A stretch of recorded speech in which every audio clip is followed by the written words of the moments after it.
Hi everybody, my name is Vivian with VP3 Orinda, and today I wanted to share some poetry and personal growth with you guys. I've been going through my old journals and looking at notes that I have spread out everywhere, sparking some ideas for something I'm trying to write, and I just come across all of my old poems, and I love reading them, and I love, that I still feel the hurt and the pain and the frustration and the loneliness and all of those things. But when I read my words now, I just see my growth in the words. I can feel how powerful I've grown because of these words and those emotions and those feelings. I totally feel how bold and brave I am. There's things that I'll be talking about or whatever that I never would have talked about. I'm sitting here in my red, white, and blue. It's 4th of July, celebrating, America, my country, but I'm also celebrating the freedom of myself. I'm free from my thoughts. I'm free from my fears. People me especially, always wanted to place blame on other people when things would go wrong. You always want to think, whose fault is it? It's not my fault. It's got to be yours. And, then whenever being in the state of depression or whatever, you are stuck there until you can realize that you are your own worst enemy. Those thoughts are controlling you. And when you can start living from your heart and how you feel instead of living by your thoughts, you can be free of it. But when people want to stay into their comfort zone and not let anybody say anything that dictates, or counteracts, or whatever the word I'm trying to say, when you have to be able to accept criticism. You have to be able to see your own faults. You have to realize that the ego lies to you. Your thoughts lie to you. Your ego wants to think that you know everything and that you're just the best person in the world. And yeah, you might have these flaws and that flaw, but for the most part, you're a good person, and you know where you stand in this world. You know history. You know what's going on. And the fact of the matter is, you don't. There's so many lies. Your ego makes you think those things. And I'm so thankful that I learned the difference between the ego and my higher self. Anyways, I wanted to share this poem. This is one of my older notebooks. So this is written, 8-9 years ago or something. So when I read the words now and how significant they are and how I was trying to tell myself back then the things that I know now, that there's a reason for everything, and that, God had a plan for you before you were born. And obviously I knew those things back then, but look how long it took me to actually get it. It's because it's God's divine time. You are going to hear different things and you're going to see different things, but until it's God's time for you to acknowledge it the way He wants you to acknowledge it, then you're just on this level. Once it's God's divine time, it's a whole new level. It's a huge game changer. And I'm so glad that I broke free of my old patterns and cycles, and I suggest that everybody do it. It's such an awesome feeling to realize that all of it was for a reason. Anyway, so here's the poem that I wanted to share. Don't want to feel confused or depressed. Going to open my eyes to being blessed. I believe there is a reason for every event in each season. All the good and bad feelings bringing us closer to the meanings. All we have to do is believe God's going to help us achieve. All that we are meant to be in our hearts, He has placed the key. Guess we had to go through a storm to realize the reason we were born. After being through so much bad, I know we will feel sad and mad. It's very important to stay on track. Being positive, it's a fact. God has a plan for us. Believing is a must. And I just read that and I just think how grateful I am that God has been working on me the way that He has and guiding me the way that He has. And I wouldn't be who I am now without all of those experiences. If I wouldn't, have been made fun of as a kid and as a teenager, being bullied and called names that I wasn't even those names. I was called a whore in high school when I was still a virgin. That's how crazy my life went. And yeah, then I ended up making all kinds of choices, but it just goes to show how your life can affect you if you base your life on what other people say. And I'm so glad that I don't do that anymore. And I just pray and hope that I can influence as many people as I can to break free of that. Stop thinking, start feeling. Your thoughts are going to betray you. They want you to think that you're a great person and nothing was your fault. If something bad happened, it was somebody else's fault. And first of all, you have to accept that everybody has their faults. And until you can, see them, you're going to be stuck in them. And I'm just glad that I'm breaking free of all of my bad habits and my bad thoughts of myself. And, I'm free to be me, and I'm so thankful for it. But I did want to share one more while I was on. it's called Trickle of Worry. This one has been written since my DNA activation, which was November 30th, 2018. I didn't even know DNA activation. I didn't even know Ascension. I didn't know, I mean, I had heard about chakras and whatnot, but I didn't really get it the way that I get it now. And there's just so many things that I didn't know. Like, there's people out here now that they know about, star seeds, and they know about hermetics, and they know about all of these different things that I had never heard of. So that's helping them in their spiritual growth. They meditate and they try to connect with their higher self and try to connect with God, and they level up and they get to where they're going to be. Mine wasn't a meditation and quiet mind that got me growth. Mine was anger and hurt and crying and screaming and poems of emotions and crazy feelings, and it definitely wasn't quiet. And so I feel like my transformation is a little bit different than others. I know that there's people out there that still struggle just like me, and that's what I want to do. I want to not only talk about the food and the medical stuff that I want to talk about, but I also want to help people, uplift people. I want to help people reach their full potential. We're not supposed to be walking around, unhealthy and overweight and depressed and, working all the time, and then, you get a little bit of enjoyment and the rest of the time you're working or whatever.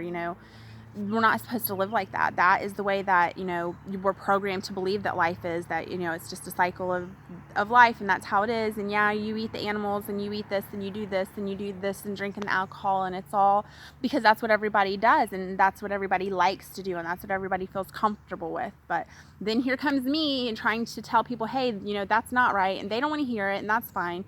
But ooh, there's a white spider over there. I'm telling you, since I quit killing insects, they like swarm around me. There's a fly sitting right here staring at me. Maybe I'm helping him. Anyway, I have not seen the little baby praying mantis out here, though, that I had the other day, and I kind of wish that I would have kept him. I just hope he's alive. But anyways, I am going to share the Trickle of Worry. And I know when I'm reading through this, there's things that I wish I would have written different, and I've even thought about, rewording it before sharing it, but I'm just going to go with it. Trickle of Worry. When you very first feel that little bead of sweat pop free from a pore right above your brow, and the heat starts in your cheeks, cycling from your crown to your core, take a deep breath and remember what you're made of. You are meant to be exactly for this and so much more. It's simply up to you to acknowledge you've had the power all along, my dear. Just remember why you were sent here. Believe and conceive. It's not even hot where you are, so what the fuck are you even sweating for? I have the F word in a lot of my poems, by the way. I almost didn't say it, but it's part of it, so. But, that poem was written, like I said, since November 30th, 2018, but not in the last 4 months, because anything that I have written in the last 4 months has been on my phone, not on paper. So when I read these things, and then I have, what's going on in my life right now, and it's just amazing. Like, I just know that my intuition is working better than what I would have ever thought it would be, and I'm so thankful that God is with me and he is guiding me. And not only God, I know my ancestors are here guiding me. I can feel my Grandpa Lackey with me. I can feel my mom guiding me.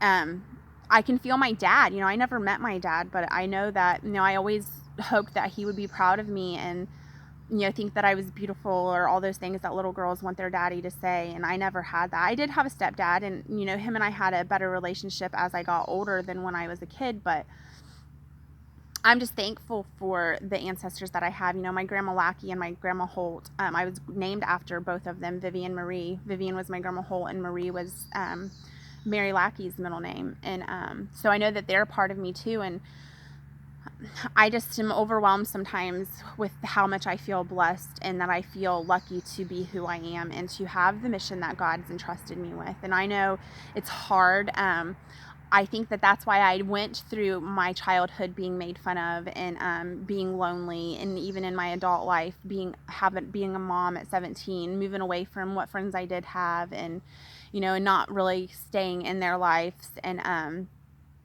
feeling lonely. I felt lonely so much, but I know I had to feel lonely, because to do the mission that I'm doing right now, loneliness is part of that. So many people don't want to hear what I have to say. They think that they know what they know, and I can't change their mind on something, and that's fine. I can still plant seeds, and I can still speak what I want to speak and what I feel like I'm supposed to speak. And maybe it's not for you at that time, but just like the poem that I wrote 8 years ago, say, give or take, I knew then that God had a purpose for me and that there was a reason for everything, but it still took me however many years of, staying in that cycle of emotions and letting my thoughts control my emotions and dictate how I lived my life. And so you're not going to understand something when somebody speaks it to you until it's God's timing, that divine time. And I'm so glad that I finally reached the level to where I can be on God's divine time. And I'm just thank him so much every single day of my life that he made me who I am and that he's made me as strong as I am, because I've never felt more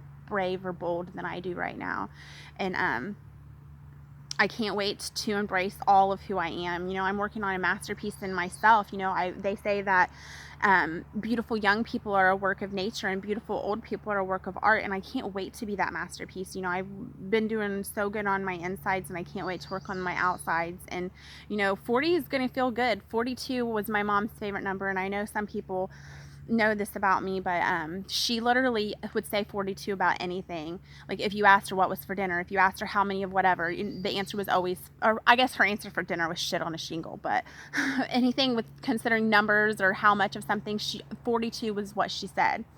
And I never really knew what the 42 came from, but then as I started going through my spiritual stuff and getting into numerology and whatnot, 42 just started showing up to me all the time. So I contacted my aunt and my brother and like, hey, why did mom always say 42? And it was my brother that said the Hitchhiker's Guide to the Galaxy or something, I guess some book. And in that book, the meaning to life, the meaning to everything was 42. So that's why my mom would answer every question that she was asked was 42, because it was the answer to everything. And it's pretty funny. I love the comic in it, but I don't know. Now that I know more about numbers and how significant they are, 42 is a huge significant number for me. So I wanted to, be skinny and whatever on my 40th birthday, and obviously, that's not going to be exactly where I'm going to be, but I know when I'm 42, I'm going to have the best birthday party. Like, I don't have birthday parties, but I plan on having one for my 42. I always told my mom when I was younger that I was going to have her a huge party when she turned 42, because she always said it. And I had added it up that I would be 18 at the time that she turned 42, and I would have a job and I'd have money and I could afford to do her a party.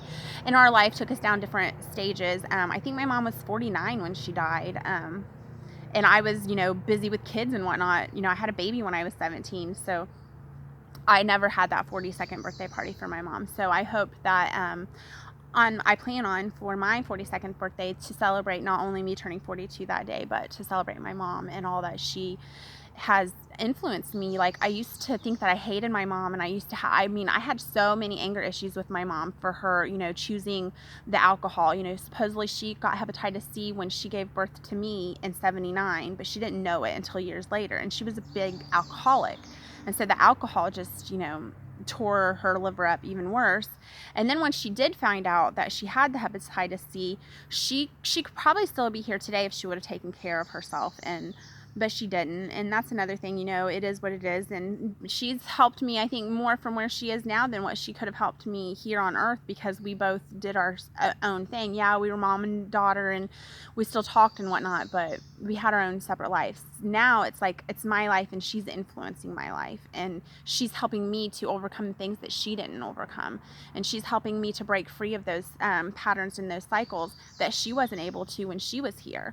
And people can think I'm crazy and whatever, and I don't even care. Like, I thought all the lowest things of myself, and that's what's so awesome about reading through my old poems and whatnot, is I've already felt all of those things. I've already thought all of those things. And so once you are free from yourself, you're free from everybody. I'm sure I'm not going to sit here and act like I'm so bold and brave that I'll never cry or somebody won't hurt my feelings, because I know I'm going to end up dealing with people who, try to hurt me, and I might even shed a tear, might have a few choice words, and might even go a little negative for a second, but I'm always going to bounce back, and I'm always going to choose the things that I need. Well, I hear the kids hollering for me, so I guess I'm going to go, but I hope everybody has a happy 4th of July, and I hope that you guys can break free to be you. See ya.